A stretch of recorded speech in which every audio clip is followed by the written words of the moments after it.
ஓம் சாய்ராம். இன்னைக்கு சாய் சச்சரித்திரத்துடைய அத்தியாயம் 7ல் என்னெல்லாம் இருக்குங்கிறத பார்க்கலாம். வியத்தகு அவதாரம், சாய்பாபாவுடைய குணாதிசயங்கள், அவருடைய யோக சாதனைகள், அவருடைய எங்கு நிறை தன்மை, அப்புறம் பாபா அந்த குஷ்டரோகி அடியவரை இருக்கார் இல்லையா, அவரை வந்து எப்படி சேவை செய்ய அனுமதிச்சார். அப்புறம் குழந்தை காபர்டேயோடைய பிளேக் வியாதி, பண்டரிபுரத்துக்கு போகிறது பற்றி எல்லாம் நம்ம இந்த அத்தியாயத்தில் பார்க்க போகிறோம். முதல்ல அவரை ஒரு வியத்தகு அவதாரமாக ஏன் நம்ம பார்க்குறோங்கிறத பார்க்கலாம். எல்லா யோக பயிற்சிகளையும் பாபா வந்து அறிந்திருந்தார். அவர் வந்து தவ்தி அப்படின்னு சொல்கிற ஒரு விஷயம் என்னென்னா, 22.5 அடி நீளம், 3 அங்குல அகலம். இந்த மாதிரி ஒரு துணியை, ஒரு லினன் துணியை உள்ளே அனுப்பிச்சு, அதாவது வாய்க்குள்ளே அனுப்பிச்சு வயிறை வந்து சுத்தம் செஞ்சார். இப்போ நம்ம வயிற்றுக்குள்ளே ஏதாவது ஒரு பிரச்சனைனா எண்டோஸ்கோப்பி பண்ணி அனுப்புவாங்க தெரியுமா? அந்த எண்டோஸ்கோப்பி பண்ணி தான் உள்ளே என்ன பிரச்சனைங்கிறது தெரிவிப்பாங்க. இந்த தொண்டை வழியாக அவர் அதை அப்போவே செஞ்சார். ஒரு துணியை வச்சு அந்த வயிற்றையே சுத்தம் பண்ணினார். அது வந்து கண்ட யோகம். அப்படின்னா கண்ட யோகம்னா ஒரு உடல் உறுப்புகளை வந்து தனித்தனியாக கழட்டி வச்சு அதுக்கப்புறம் அதை சேர்க்கறது. இதெல்லாம் வந்து ஒரு சித்தர் அப்படிங்கிற ஒரு நிலையில் அவர் வந்து அவரால் மட்டும்தான் அதெல்லாம் செய்ய முடிஞ்சிச்சு. அந்த உலக வாழ்க்கையில் இல்லாதவங்க செய்யக்கூடிய ஒரு விஷயம் இது. அதை வந்து பாபாவும் வந்து அன்னைக்கு செஞ்சார். அவருடைய தௌத்தி வந்து வித்தியாசமாக இருந்துச்சு. கண்ட யோகமும் செஞ்சார். கண்ட யோகம்ங்கிறது உடல் உறுப்புகளை எல்லாத்தையுமே தனித்தனியாக வயிற்றில் இருந்து, அதாவது உடம்புல இருந்து கழட்டி வச்சுட்டு அதை பண்ணுது.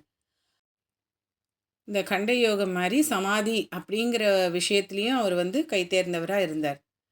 அவரை வந்து ஒரு ஹிந்துன்னு நீங்கள் நினச்சிங்கன்னா, அவர் வந்து ஒரு யவனரை மாதிரி, யவனருங்கிறவங்கள ஒத்த மாதிரி அவர் தோற்றம் அளிச்சிருந்தார்.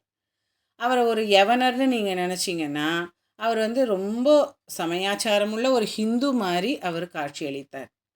அவர் ஒரு ஹிந்துவா இல்லை முகமதியரா அப்படிங்கிற யாருமே அதை வந்து திட்டவட்டமாக சொல்ல முடியாது. ஏன்னா அவருக்கு ரெண்டுத்துலேயுமே வந்து ஒரு நம்பிக்கை இருந்துச்சு. ஹிந்துக்களுடைய விழாவான ஸ்ரீராமநவமியும் கொண்டாடினார். அதே நேரத்தில் முகமதியர்களுடைய சந்தனக்கூடியும் அவர் அனுமதிச்சார் இல்லையா? அதை தான் நம்ம 6ஆம் அத்தியாயத்தில் பார்த்தோம். ரெண்டுத்தையும் அட் அ டைமே அவர் அந்த ஊர்வலங்களை அனுமதிச்சார். திருவிழாக்களில் வந்து குத்துச்சண்டையை ஊக்குவிச்சார். அப்புறம் அதுக்கு வெற்றி பெற்றவங்களுக்கு பரிசுகளை கொடுத்தாங்க. கோகுலாஷ்டமி வந்தபோது கோபால் காலா விழாவை செஞ்சார். ஈத் பண்டிகையின் போது முகமதியர்களை வந்து அவங்களுடைய ஜெபம் செய்யறதுக்கு அவருடைய ஷிரடியில் அந்த மசூதியில் வந்து அனுமதிச்சார்.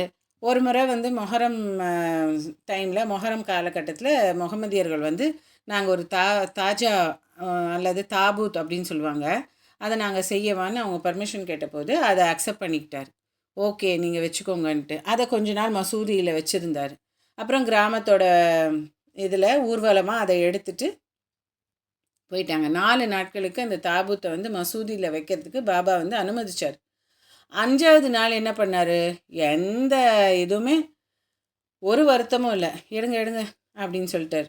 அதை வந்து எடுத்துருங்க தாபூத்தை அப்படின்னு சொல்லிட்டார். நீங்கள் வந்து ஒரு முகமதியர்னு நினச்சா அவர் ஹிந்துவுடைய வழக்கப்படி, ஹிந்து மதத்தினுடைய வழக்கப்படி காது குத்தியிருந்தார்.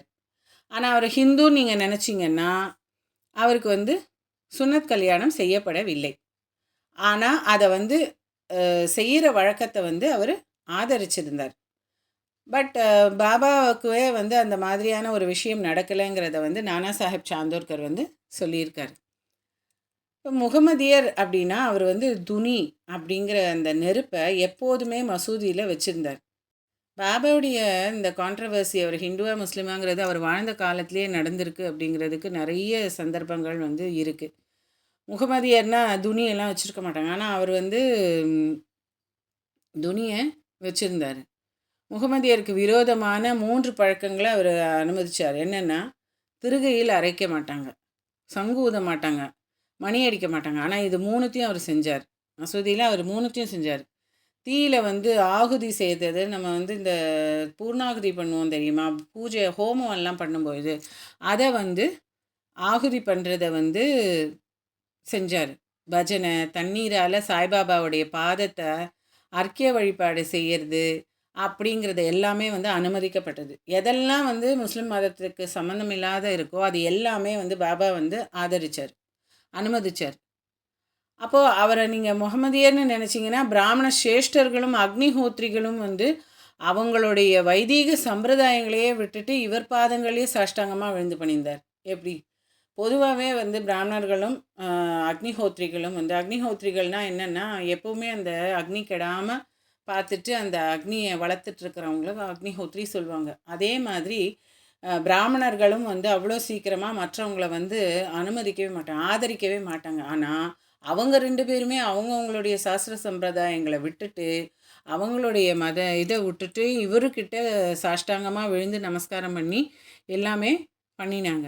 இப்போ அவரோட தேசம் வந்து என்ன அப்படிங்கிறத நம்ம விசாரிக்க போனோன்னா, அவரோட தரிசனத்துக்காக போகிறவங்க இவரை பற்றி என்ன ஏதுன்னு கேட்கணும் அப்படின்னு நினச்சிட்டு ஒருத்தர் போகிறாருங்கன்னு வைங்களேன், அவரை பார்த்த உடனே அப்படியே மெய்மறந்து அவர் காலில் விழுந்து சரணாகதி அடைஞ்சிருவாங்க, வாயடைச்சு போய் நின்றுவாங்க.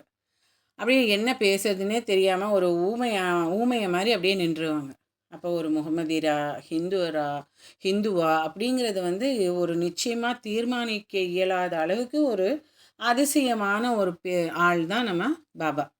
இப்போ அகங்காரமும் உடல் உணர்வையும் ஒழிக்கிறதுனால நம்ம வந்து பரமாத்மா கிட்ட முழுசாக சரணடையலாம் அப்படிங்கிறது தான் அவருடைய கோட்பாடு. அதனால் அவரை பொறுத்த வரைக்கும் அவர் வந்து அந்த அகங்காரங்கிறத வந்து அந்த துணியில் போட்டு ஒழிச்சு, உடல் உணர்வு அப்படிங்கிற அந்த சம்சார வாழ்க்கையை ஒழிச்சு பரமாத்மா கிட்ட முழுசாக சரணாகதி அடைந்த ஒரு மனிதர் தான் பாபா.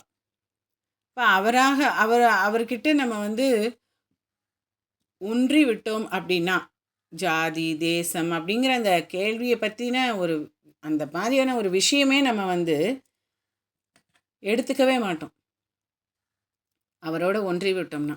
அப்படிப்பட்ட ஒருத்தர் வந்து ஜாதிக்குள்ளேயும் ஜந்துக்களுக்குள்ளேயும் எந்த வேறுபாடும் அவர் வந்து பார்க்கவே இல்லை. பக்கிரிங்களோட, அதாவது பிச்சைக்காரங்களோட மாம்சமும் மீனும் அவர் சாப்பிட்டார்.